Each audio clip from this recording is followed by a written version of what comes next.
Vulkan. Vulkan with a K for some reason?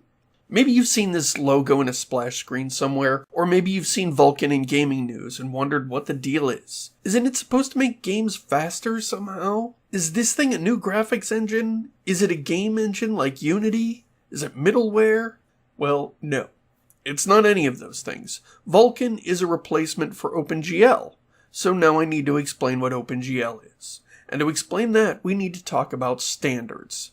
Standards are important for getting disparate systems to interoperate. Let's say there's a power plant out there generating electricity for us. And let's also say that you've got some sort of electrical gizmo that you want to use. You can't just wire your gizmo directly into the power grid because that would kill your gizmo and probably you. So we have some standards for how to step down power from the grid to make it suitable for residential use. On the other side, we have standards for gizmos, telling them how to accept residential power. The humble household electrical outlet is where these two sets of standards meet. This means that it doesn't matter what the power plant looks like, how many there are, or how they work.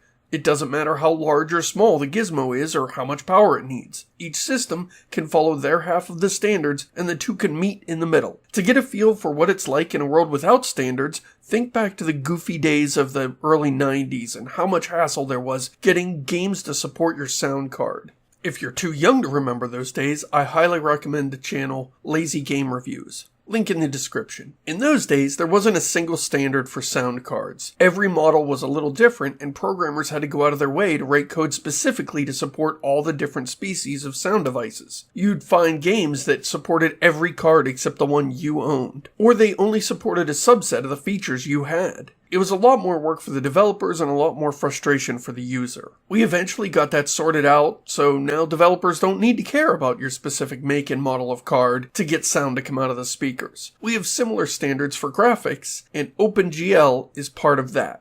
The game talks to OpenGL, which talks to the graphics driver, which talks to the graphics card, which makes the graphics happen. Obviously, it's way more complicated than I'm making it sound. I don't want to stop and explain what an API is, or the historical evolution of graphics hardware, or all the crazy extensions that were bolted onto OpenGL at one point. So let's just imagine that OpenGL is a magic black box and not worry too much about the details. The point is that as long as the developer provides the graphics calls to OpenGL in the proper way, and as long as the graphics card manufacturer builds the proper drivers, then the two halves of our system can connect and boom!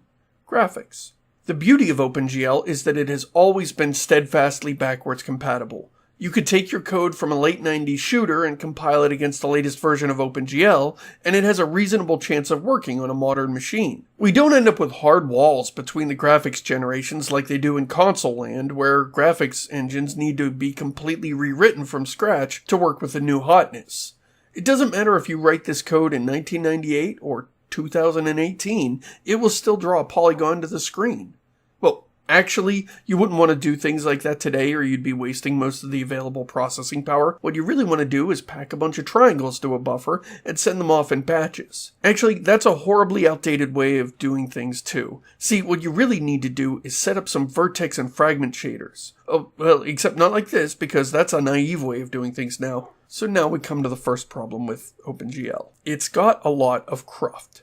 Cruft is what programmers call the ugly, useless bits left over from older systems. Picture an old house. It was built before electricity was common in homes, so all of the wiring is on the outside of the walls. It has an intercom system from the 1960s that hasn't worked since the 1970s. There's a satellite dish in the yard that hasn't been useful since the 1990s. There are lines going from the old roof antenna to every room in the house, even though that system was long since replaced by cable TV, which was itself long since replaced by internet streaming. It's got ancient landline telephones built into the walls of every room, and nobody wants to remove them because that would just expose a big ugly hole that nobody wants to fix. This metaphorical house has cruft. Lots of effort was spent over the years in an attempt to keep things modern, but when old systems became obsolete, they left behind useless infrastructure. This is the downside of backwards compatibility. If you never get rid of anything, then it tends to pile up. As nice as that retrocompatibility is, systems that offer it will eventually accumulate a bunch of ugly bits that make it hard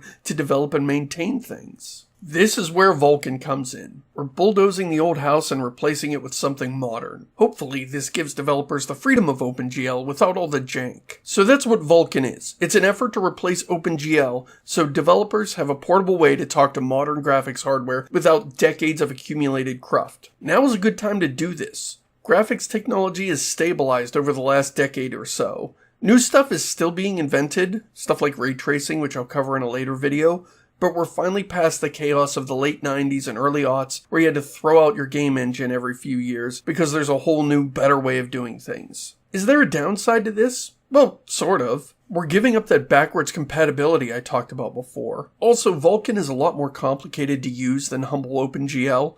It interfaces with the graphics card more directly. It's more raw. That means that if you know what you're doing, you can make more efficient rendering code. The downside is that Vulkan makes it a bit harder for students, indies, and other assorted bedroom programmers to get started. But I don't think that's a big deal. The days of loners making their own engines from scratch are mostly over. I fiddled with making a lot of experimental engines years ago, but that kind of work isn't really needed these days. Now we have commercial grade engines like Unity and Unreal, which are available to anyone basically for free. So that's Vulkan. It won't make your life any easier, but it's probably making someone's life easier. And it's probably making your PC games just a couple % faster.